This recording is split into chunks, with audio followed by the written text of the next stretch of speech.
میں اس وقت پاکستان کی ایک عظیم علمی شخصیت حضرت علامہ قاری حبیب الرحمان کی سے ملاقات کے لیے حاضر ہوا پنجاب یونیورسٹی میں.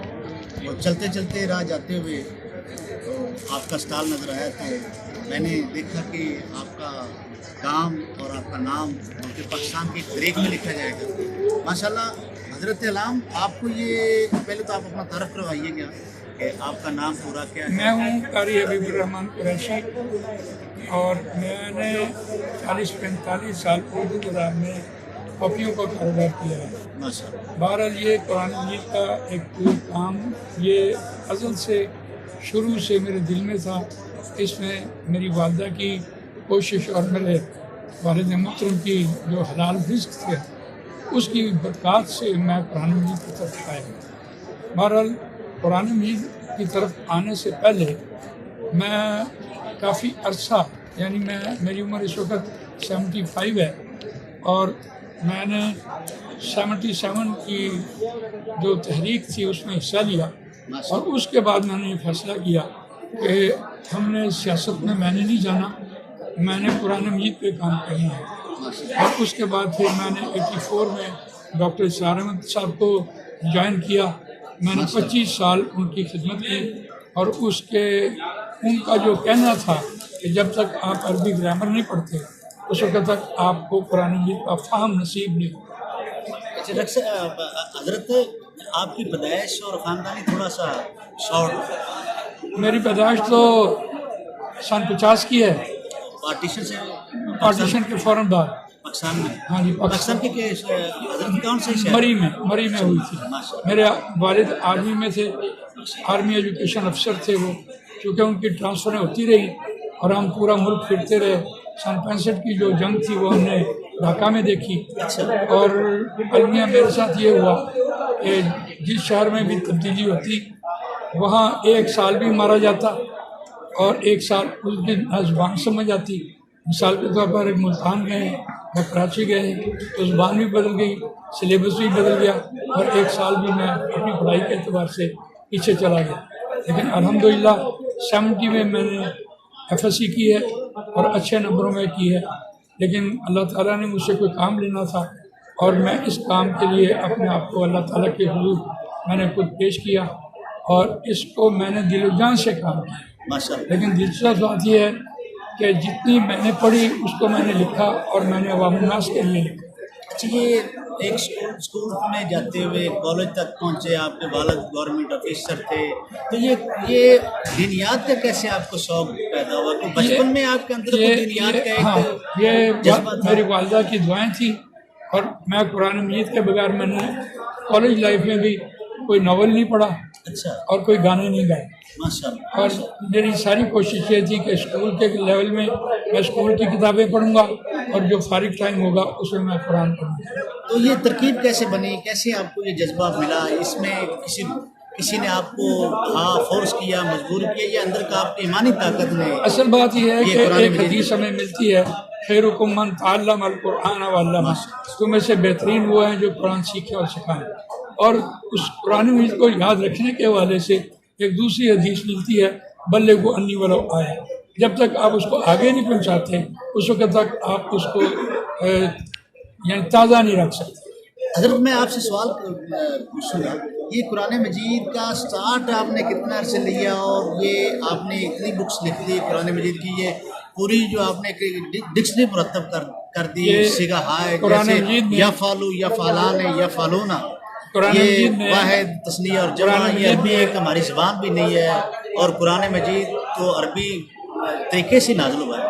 تو یہ آپ غیر عربی ہو کے آپ کے مری کا علاقہ ہے اور خاص پنجابی بھی مری والے بولتے نہیں، تھوڑی سی ڈفرینٹ ہے ان کی علاقے، ان کی زبان جو پنجابی میں آتی نہیں. لیکن کیسے آپ نے یہ عربی پہ عبور حاصل کر لیا اور پھر یا فالو یا فالان؟ عبور کا لفظ تو قرآن مجید کے لیے اچھا نہیں ہے، لیکن یہ ہے کہ میں نے جب 94 میں عربی پڑھی تو اس کے بعد میں ساتھ ہی میں پڑھا رہا تھا. تو جیسے جیسے میں پڑھاتا طالب علم کے سامنے کوئی چیز نہ ہوتی میں زبانی ان کو پڑھاتا تو میرے دل میں ایک دن خیال آیا کہ ان کے سامنے کوئی مصحف ہونا چاہیے. تو میں نے یہ 2002 میں رہنمائی ترجمہ القرآن لکھی. یہ قرآن مجید کی کتاب میں نے آدھے گھنٹے میں لکھی ہے اور یہ ایک عالم کو دکھائی ہے، وہ میرے بڑے محسن ہیں، انہوں نے کہا کہ کتنی دیر میں لکھی ہے اور میں نے آدھے گھنٹے میں لکھ کے دکھائی. آدھے گھنٹے میں آدھے گھنٹے ایک کتاب؟ ایک کتاب ماشاء اللہ. ہے نا قرآن ایک عظیم معجزہ ہے. اس کے بعد انہوں نے میری حوصلہ افزائی کی، تو یہ میں نے جب چھپوائی ہے تو کچھ چھاپنے والوں نے لیٹ کی، کچھ اس میں غلطیاں ڈالی، پھر اس کی پروف ریڈنگ وغیرہ وغیرہ.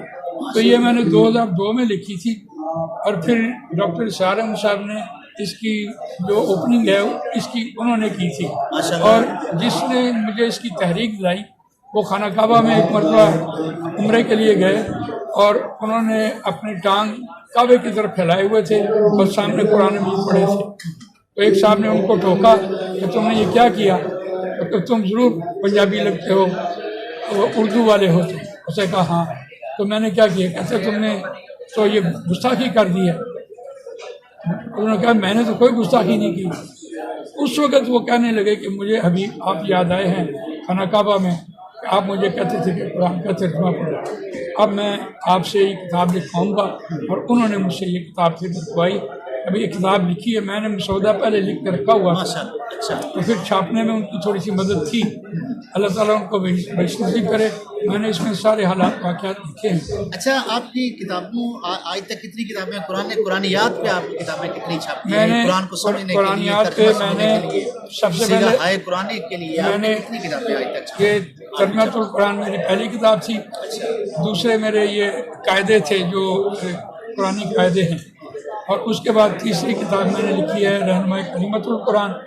اس کے بعد میں نے تفسیر القرآن کے پورے 30 پارے لکھے ہیں علیحدہ علیحدہ سے. اور یہ سارا میرا پیریڈ جو تھا وہ 2012 سے 2019 میں مکمل ہوا پورا قرآن. ہاں جی، مختصر عرصے میں. اور میں نے موجم صرف صغیر جو ہے، صرف کبیر، یہ بھی اسی عرصے میں مکمل کر یہ دیا. ناظرین صرف کبیر اور صغیر کا آپ کو تھوڑا سا نہیں سمجھا کہ چونکہ یہ علماء کے لیے خاص ایک لفظ ہے. یہ صرف صغیر کیا ہوتی ہے؟ عربی دان لوگ وہ جانتے ہیں کہ صرف صغیر کیا ہے، کبیر کیا ہے، تو عام بندے کو سمجھ نہیں ہے کہ لیکن یہ صرف صغیر اور کبیر کا یوں سمجھ لیں پنجابی میں کہ آپ ایک لفظ ہے نا جیسے ہے فعلا، تو اس کی آگے ڈیفینیشن آپ نے کرتے ہوئے یہ کچھ الفاظ آتے ہیں تو جس کی مدد سے آپ قرآن مجید کو سمجھ سکتے ہیں.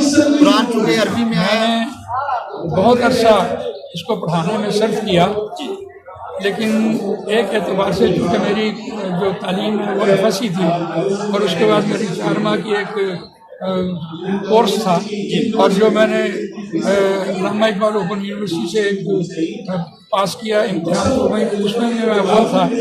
اور ایک قرآن اکیڈمی میں جو کلاس ہوئی تھی اس میں میں اول آیا. تو اس پر پھر میں نے یہ سوچا کہ مجھے کچھ پڑھانا چاہیے. تو میں کالجوں میں یونیورسٹی میں پڑھا رہا تھا، قائد میں بھی میں پڑھا رہا تھا. تو مجھے اس بات کا احساس تھا کہ جب تک اس کو پڑھایا نہ جائے اس وقت تک یہ علم آگے نہیں جائے گی. اس اعتبار سے میں نے اپنے 20 شاگرد، بلکہ 100 کے حساب سے شاگرد میرے ہیں جو قرآن پڑھا رہے ہیں. لیکن المیہ یہ ہے کہ وہ تاجر ہیں، پروفیسر ہیں، ڈاکٹرز ہیں، انجینئرز ہیں، اور چارٹرڈ اکاؤنٹنٹ ہیں، اور مزدور بھی ہیں، دکاندار بھی ہیں. لیکن وہ بالکل ہٹ کر ہیں، اور ان میں طالب علم جو ہیں وہ اسکولوں میں کالجوں میں پڑھا رہے ہیں. یہ اللہ تعالیٰ کی مجھ پر مہربانی ہے. اور آج مجھے یہاں ایک موقع ملا، یہ پنجاب یونیورسٹی میں نے اللہ کا شکر ادا کیا کہ یا اللہ کا شکر ہے شاید یہ میرے لیے بنا ہو اور میں اپنے آپ کو یہاں پیش کروں، اور تاکہ لوگوں کو قرآن مجید سے اویئرنیس ہو. اور ہم سچی بات یہ ہے کہ قرآن مجید نہ سمجھنے کی وجہ سے ہم آج کھائے ہیں. اور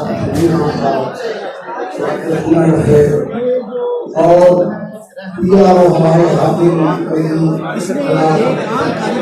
کیا سیکھنے طالب علم جو ہے وہ لفظی ترجمے تک پہنچ جاتا ہے آیت کے حوالے سے.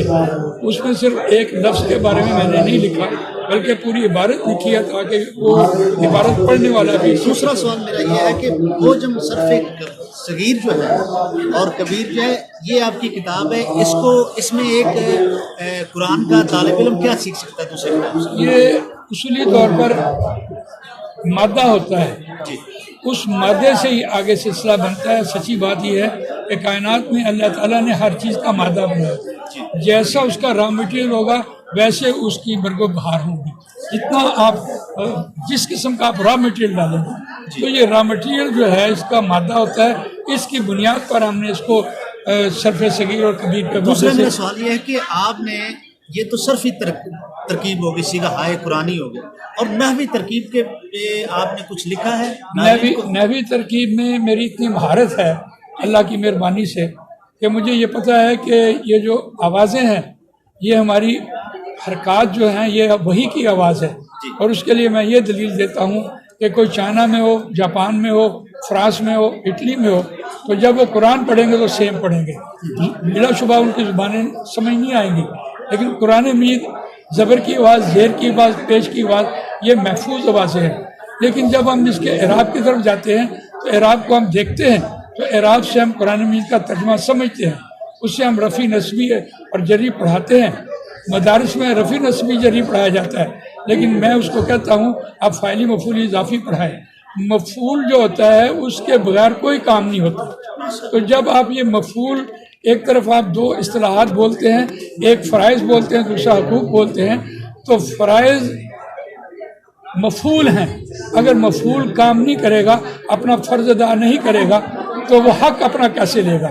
تو اس کو لیے ہم نے فاعلی مفعولی اضافی پڑھانے کے بعد ہم نے آگے سلسلہ شروع کیا اسم کے اعتبار سے، نام کے اعتبار سے. ناظرین، قرآن مجید کا جو ٹرانسلیشن کا سلسلہ ہے، یہ جو ترکیبات کا ہے، رہنمائی کلمات القرآن ہے، یہ دوسری کتابیں ہیں. یہ قرآن سمجھنے کے لیے ہر مسلک کے لیے ہمارے چونکہ پاکستان میں 4 بڑے مسلک ہیں، یہ چاروں کے لیے جب حضرت نے مدون کی ہے. یہ نہیں کہ خاص طبقات کے لیے یہ خاص، بلکہ جو بھی طبقہ ہے اپنی زندگی سے تعلق رکھتا ہے، جو بھی فرد ہے اس کے لیے ہر ایک فرقہ اور ہر ایک مسلک کے لیے، ہر ایک فرد کے لیے حضرت نے یہ کتابیں. میرا یوٹیوب چینل ہے تسہیل القرآن قاری حبیب الرحمن قریشی، اس میں نے پٹھان بچوں سے بھی عربی پڑھوائی ہے، اس میں اس کے لیکچرز موجود ہیں. بہت شکریہ حضرت، آپ نے ٹائم دیا قیمتی، اور بہت ساری قیمتی آراء سے ناظرین کو آپ نے مستفید کیا. میں شکر گزار ہوں حضرت کا. حضرت بہت شکریہ آپ کا، بہت شکریہ، مہربانی.